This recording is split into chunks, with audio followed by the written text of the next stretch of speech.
지난 태국전에서 이강인 선수가 선발로 나오진 않았지만 교체로 나온 다음에 보여줬던 이 퍼포먼스를 보면 역시 우리 대표팀에 특히나 공격을 할 때는 이강인이 있고 없고의 차이가 이제는 정말 크다라는 게 분명하게 느껴졌었죠. 그러다 보니까 태국과의 두 번째 경기는 이강인 선수가 선발로 나와야 되지 않을까 싶어요. 첫 번째 경기는 나올 수 없었던 이유가 좀 있습니다. 아무래도 이강인 선수가 파리 생제르맹에서 경기를 치른 지 얼마 되지 않은 상황이었고, 거기에 더해서 이제 장거리 비행도 한 상황이었기 때문에 국내로 들어와서 하루 있다가 경기를 한 거거든요. 사실 어쩔 수 없이 못 나왔었어요. 그런데 이제 교체 들어와서 하는 거 보니까 태국이 좁은 간격을 만들고 있을 때 이 간격을 무너뜨리는 창의적인 플레이, 이강인을 따라갈 수 있는 선수가 우리 대표팀에 일단은 없다. 황선홍 감독이 뭐 전술적으로 준비를 뭐 많이 할 수가 없는 상황이다 보니까 밀집 수비를 무너뜨리기 위해서는 기본적으로 전술적인 뭐 여러 가지 움직임이 있잖아요. 뭐 예를 들면 토트넘 같은 경우에는 손흥민과 쿨루셉스키가 뭐 넓게 움직이면서 수비 끌어당긴다, 풀백이 막 침투한다, 뭐 이런 게 있는데, 그런 패턴 플레이를 못 만들다 보니까 결국에는 개개인의 퍼포먼스에 의존할 때 이강인의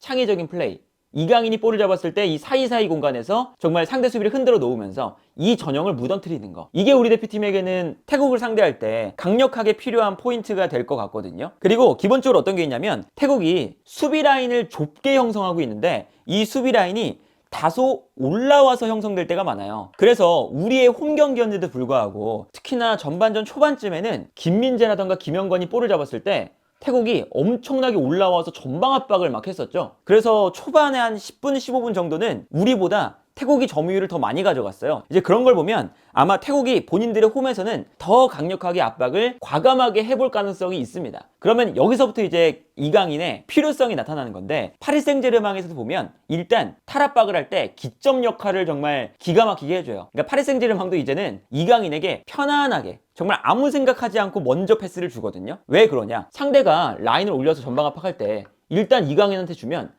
안 뺏깁니다. 그러니까 안 뺏기는 게 참 중요한 거죠. 이강인이 볼을 잡으면서 계속 이제 끌고 있으니까 상대 수비가 전방 압박을 할 때 한 2명, 3명 이렇게 붙어요. 그러면 주변에 있는 선수들이 이강인이 볼을 끌고 안 뺏기고 있을 때 올라올 수 있는 시간적인 여유를 얻게 되는 거고, 이렇게 올라갈 때 이강인이 안 뺏긴 다음에 패스를 찔러주니까 한 번에 상대 수비가 앞쪽에서 압박하고 있는 상대 선수들의 이 많은 숫자가 무용지물이 되는 거죠. 그러면서 이 뒷공간을 순식간에 우리가 공략을 할 수가 있는 거거든요. 이런 장면이 파리 생제르맹에서 굉장히 많이 나와요. 그래서 이강인과 하키미가 잘 맞는 이유가 바로 여기에 있어요. 파리 생제르맹 경기를 봐도 하키미가 뒤에 있다가 역습할 때는 일단 이강인한테 주고, 이강인이 수비를 끌고 있을 때 하키미가 그냥 아무 생각 안 하고 올라갑니다. 그러면 이강인이 패스, 여기서 탈압박이 될 때가 많거든요. 이제 그런 걸 생각을 하면 태국이 아무래도 홈 그라운드이기 때문에 조금 더 라인을 올려서 더 강하게 압박을 할 수 있다는 거. 기본적으로 이 태국의 감독 자체가 일본 감독이다 보니까 압박에 대한 공격성을 분명히 가지고 있어요. 그래서 태국이 과거보다 되게 촘촘한 라인을 구성을 하면서 체계적인 압박을 하잖아요. 태국의 압박 방식을 좀 생각을 해볼 필요가 있는 게, 태국이 지난 경기도 보면요, 압박을 우리가 토트넘에서 봤던 것처럼 현대적으로 합니다. 과거에 우리가 이제 생각했던 이 동남아시아 축구는 약간 전술적인 체계가 좀 없는, 이 선수들의 뭐 기동력이나 이런 건 좋은데 그냥 마구잡이로 달려드는 이런 축구였다면, 지난 경기를 봤을 때 한쪽으로 몰아세워요. 이제 반대편에 있는 선수들도 일부러 한쪽으로 이렇게 약간 몰아세우면서 기본적으로 한쪽 측면으로 볼이 가게 만들거든요. 그 공간에 우리가 이강인이 있다면 상대가 분명히 이제 우리가 이 공간에서 압박을 해서 뺏으면 되겠구나 하면서 몰려들었을 때가 위기 상황이지만 동시에 기회거든요. 그래서 우리가 토트넘의 경기를 볼 때도 느껴지지만, 이렇게 압박을 할 때 본인들의 기회도 되지만 압박에 실패하면 역습당해서 골 먹히는 장면도 많아요. 그러다 보니까 태국도 앞으로 나와서 압박을 할 때 바로 그 측면 지역으로 수비를 모는 순간 이강인이 있다, 이거 하나만으로도 우리가 태국의 이 전방 압박을 훨씬 더 지난 경기보다 잘 풀어나올 수가 있습니다. 그리고 그런 걸 생각을 한다면 이강인의 뒤쪽에 있는 선수가 서령우 선수보다 김문환 선수가 되는 게 더 적합할 수가 있는 거죠. 아무래도 김문환 선수가 좀 더 공격성이 있는 선수고, 서령우 선수보다 조금 더 직선적으로 움직여줄 수 있는 선수이기 때문에 하키미의 역할을 하는 거예요. 이강인이 볼을 잡아주고 김문환이 직선적으로 올라가 준다. 이 포인트만 잘 잡아가도 뭐 후방에서 사실 조직적인 탈압박 이런 걸 하기 어려우니까 지난 경기에서 더 태국의 압박에 어려워했던 것도 있어요. 태국이 사실 압박을 잘하긴 하지만 우리 선수들의 이 개개인의 능력이 태국의 압박을 못 풀어낼 정도는 아니거든요. 그런데 이제 아무래도 탈압박에 대한 조직력이 지금 없다 보니까 그런 모습이 나오는 건데, 그러면 여기서도 개인기량으로 가야죠. 이강인의 개인기량 활용해서 극대화를 시켜서 이강인에게 볼을 주고 이강인이 풀어낸다. 그리고 주변에 있는 선수들이 앞으로 나아간다. 이강인이 그 공간으로 찔러준다. 이렇게만 가도 아마 태국이 절대 수비 라인을 쉽게 올리지 못할 거다. 그리고 태국이 그런 것뿐만 아니라 전체적인 이제 수비적인 전형도 약간 라인이 올라와 있어요. 그러니까 라인이 올라와서 수비를 한다는 건 역습을 늘 노리고 있다는 거거든요. 그 일본이 자주 하는 형태고, 그리고 감독 자체가 일본 감독이다 보니까 이렇게 약간 라인을 올려서 마치 독일이나 스페인을 상대하는 일본, 점유율을 많이 가지진 않아요. 그래서 그 일본 그 내에서는 독일과 스페인을 이길 때 우리의 스타일을 잃어버리면서 이겼다, 막 이런 이제 표현을 쓰거든요. 약간 라인을 올리지만 수비적인 전형인 거죠. 라인을 맞춰놓고 정말 촘촘하게 이제 만들어 놓습니다. 대신에 끊어내는 순간, 여기서 끊어내는 순간 상대 골대까지 올라가는 거리가 가까워지기 때문에 빠른 역습이 가능한 거거든요. 하지만 이러한 전형의 어쨌든 단점은 올라온다는 거죠. 올라오고, 그리고 좌우 간격도 심지어 좁잖아요. 그러니까 좌우 간격이 좁으면 좌우 측면의 공간이 나는데 플러스 뒷공간까지 난다. 약점이에요. 그러면 이 공간을 얼마나 효과적으로 활용할 수 있느냐가 우리 대표팀에게는 주어진 과제겠죠. 그런데 지난 경기에서는 이 공간으로 뭐 손흥민이 뛰어간다, 이재성이 뛰어간다 라고 했을 때 뛰어들어가는 선수에게 정확한 패스를 찔러주는 게 다소 부족했었습니다. 황인범 선수가 그래도 유일하게 이 공간에서 패스를 찔러주긴 하는데, 황인범 선수의 위치가 약간 좀 애매해요. 올라가서 이제 약간 요 라인 사이에서 패스를 찔러주면 모르겠는데, 우리가 황인범 선수를 약간 내려서 쓰고 있죠. 그러다 보니까 황인범 선수도 볼을 받는 위치가 좀 낮다 보니까 낮은 위치에서 공격 라인으로 패스를 건네주면 롱패스의 정확도는 떨어지고, 그리고 롱패스의 속도가 떨어지다 보니까 손흥민이 뛰어갈 때 패스의 정확도나 속도가 떨어지면 상대가 이 움직임을 따라갈 수가 있는 거죠. 그런데 이강인은 어쨌든 공격 라인에서 뛰기도 하고, 그리고 이강인의 킥력은 최근에 이강인 선수의 모습을 보면 우리 대표팀 내에서, 아시아 내에서 정말 독보적인 수준이거든요. 그러다 보니까 이강인 선수가 볼을 잡았을 때 기본적으로 뛰어들어가는 손흥민 정말 한 명만 있어도 그 공간으로 아마 이강인 선수가 패스를 보내줄 수 있을 겁니다. 이강인의 뭐 클린스만 감독 때 장점도, 클린스만 감독 때도 일부러 이강인을 약간 넓게 위치시켰죠. 이 이유는 이강인이 볼을 잡았을 때 이강인이 약간 볼을 끌면서 템포를 약간 조절을 하잖아요. 과거에는 뭐 템포를 끈다 뭐 이런 이야기도 들었었는데, 이강인이 볼을 잡고 약간 끌면서 수비수들을 한쪽 측면에 몰아세웁니다. 그리고 아까 말씀드렸던 게 태국이 좌우 간격도 좁고 상하 간격도 되게 좁거든요. 좁다는 뜻은 그 볼이 있는 위치에서는 선수 숫자가 많아요. 이건 장점인데 이 이외의 지역에서는 공간이 많이 난다는 거죠. 근데 여기서 이강인이 볼을 끌고 있다가 볼을 빼앗기지 않고 요 반대편 공간으로 방향전환 패스가 정확하게 들어간다. 이게 우리 대표팀의 정말 큰 강점이 되고 있어요. 그래서 뭐 이강인 선수가 주전으로 자리 잡은 다음부터는 이런 모습들이 많이 나오죠. 그래서 클린스만 감독이 아시안컵 시작하기 전에 연승 행진을 막 이어갔잖아요. 튀니지를 제외하면 약팀을 상대로 막 연승 행진을 이어갈 때, 그때 바로 나왔던 포인트가 바로 요겁니다. 베트남을 상대할 때나 뭐 이럴 때 이강인이 볼을 잡을 때 수비가 촘촘하게 있는데 쏠려요. 쏠리면 이강인이 반대로 뛰어들어가는 선수에게 거리가 멀어도 이런 건 뭐 상관없이 그냥 이 패스가 쭉 나갑니다. 매우 빠르고 정확하게. 그러니까 이 공간을 우리가 쓸 수가 있는 거거든요. 그렇기 때문에 이강인의 존재 하나만으로도 태국의 약간 올라와 있는 수비를 공략을 할 수가 있다. 그리고 그렇게 생각을 하면 반대편 측면에 원래는 이강인과 같이 나올 때 죽이 잘 맞는 선수가 황희찬 선수예요. 황희찬 선수는 가운데로 들어가는 역할도 하지만 클린스만 감독 때도 그랬고, 그리고 벤투 감독 때도 그랬는데 측면을 넓게 쓰죠. 그러다 보니까 이강인이 볼을 잡았을 때 무조건 반대는 황희찬이 있었어요. 그래서 이강인이 패스를 때려주고 황희찬이 넓은 공에서 받는다. 그리고 황희찬이 넓은 공간에서 볼을 받는 순간 상대 수비가 끌려 나올 때 넓은 공간에서의 1대1, 이 1대1에서 저돌적인 황희찬 돌파, 이게 우리 대표팀의 공격 패턴 중에 하나였잖아요. 그런데 아마도 손흥민 선수가 왼쪽 측면에 나오면 손흥민 선수는 조금 더 볼에 관여를 해야 되기 때문에 안쪽으로 들어오게 될 겁니다. 왼쪽 라인의 풀백을 조금 더 공격적으로 쓸 필요가 있죠. 김진수 선수가 지난 경기에서는 약간 가운데로 들어오는 경향이 있었는데, 김진수 선수의 위치를 조금 더 위쪽으로 올려놓는다거나, 아니면 그냥 차라리 조금 더 직선적인 공격에 익숙한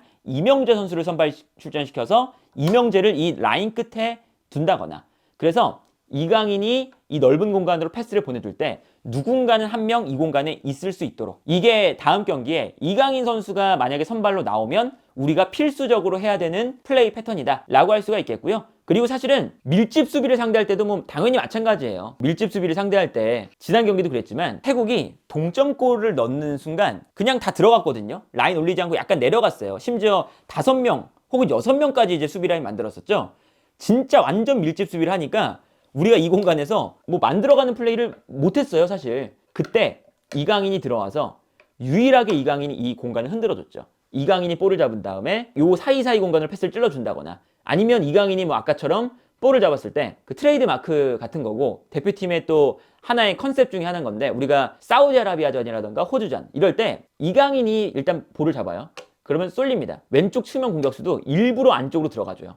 그러면 반대편에 있는 풀백이 요 공간으로 활용을 하는 거죠. 혹은 뭐 미드필더 라인에 있는 뭐 이재성 같은 선수가 순간적으로 바깥으로 돌아뛰면서 이강인이 크로스, 반대편에 있는 선수가 넓은 위치에서 들어오면서 헤더 혹은 뭐 득점 찬스를 잡는다. 우리 대표팀의 뭐 아시안컵 때도 마찬가지였고 굉장히 많이 나오는 장면이에요. 그리고 이게 상대의 밀집 수비를 이제 풀어내는데 효과적인 모습을 보여주고 있거든요. 아무래도 이강인의 움직임을 상대가 좀 집중해서 볼 필요가 있잖아요. 이강인 선수가 어떤 창의적인 플레이를 할지 모르니까 쏠릴 수밖에 없는데 그 순간 반대편 공간을 이용한다. 그리고 이 측면 공격수가 의도적으로 안쪽으로 들어가주면서 수비를 조금 더 안쪽으로 끌어당긴다. 요 공간을 활용하는 걸 이재성 선수가 해도 되고요. 그리고 이럴 때는 김진수 선수가 이 역할을 되게 잘해요. 그래서 우리가 그 아시안컵 때 김진수 선수가 가운데로 들어와서 득점했던 그런 모습도 우리가 기억이 나는데 김진수 선수의 장점 중에 하나가 오히려 이럴 때는 박스 안으로 들어가서 공격의 위치 선정을 되게 잘해요. 그래서 김진수 선수의 득점력이 그 가끔씩 발휘될 때가 있거든요. 그렇다면 김진수가 약간 뒤쪽에 쳐져 있다가 상대가 밀집 수비를 할 때 안쪽으로 손흥민이 수비를 끌고 들어간다. 그때 이 공간을 딱 파악해서 타이밍 좋게 올라간다. 그러면 패스가 넘어오고 여기서 김진수의 득점 이런 거를 우리가 또 노려볼 수도 있는 거겠죠. 그리고 이제 기본적으로 이런 게 좀 안 된다, 너무 답답하다 그러면 사실은 이강인을 조금 더 과감하게 왼쪽에 써도 돼요. 그리고 특히나 그때는 조규성이 좀 안쪽에 있어야겠죠. 황순홍 감독이 지난 경기에서는 막판에 조규성을 투입해 놓고 이강인을 오른쪽에 썼어요. 그러다 보니까 이강인 선수가 이 안쪽으로 크로스를 올리는 빈도가 그렇게까지 많지 않다 보니까 조규성의 제공권이 제대로 발휘가 안 됐거든요. 지난 경기도 보면 조규성 선수가 뭐 내려와서 뭐 원터치 패스를 하던가 이런 게 되게 둔탁하고 안 좋았지만 박스 안으로 뭔가 어설프게 이제 제공권이 가도 붙으면 무조건 머리에 맞춰요. 어쨌든 조규성 선수가 태국을 상대로 했을 때 사실 뭐 덴마크에서도 경기하는 거 보면 덴마크 선수들과의 제공권도 안 지거든요. 그러니까 제공권이 제일 좋은 선수는 일단 조규성이잖아요. 그러면 밀집 수비가 있을 때 우리가 정말 막판에 안 풀린다.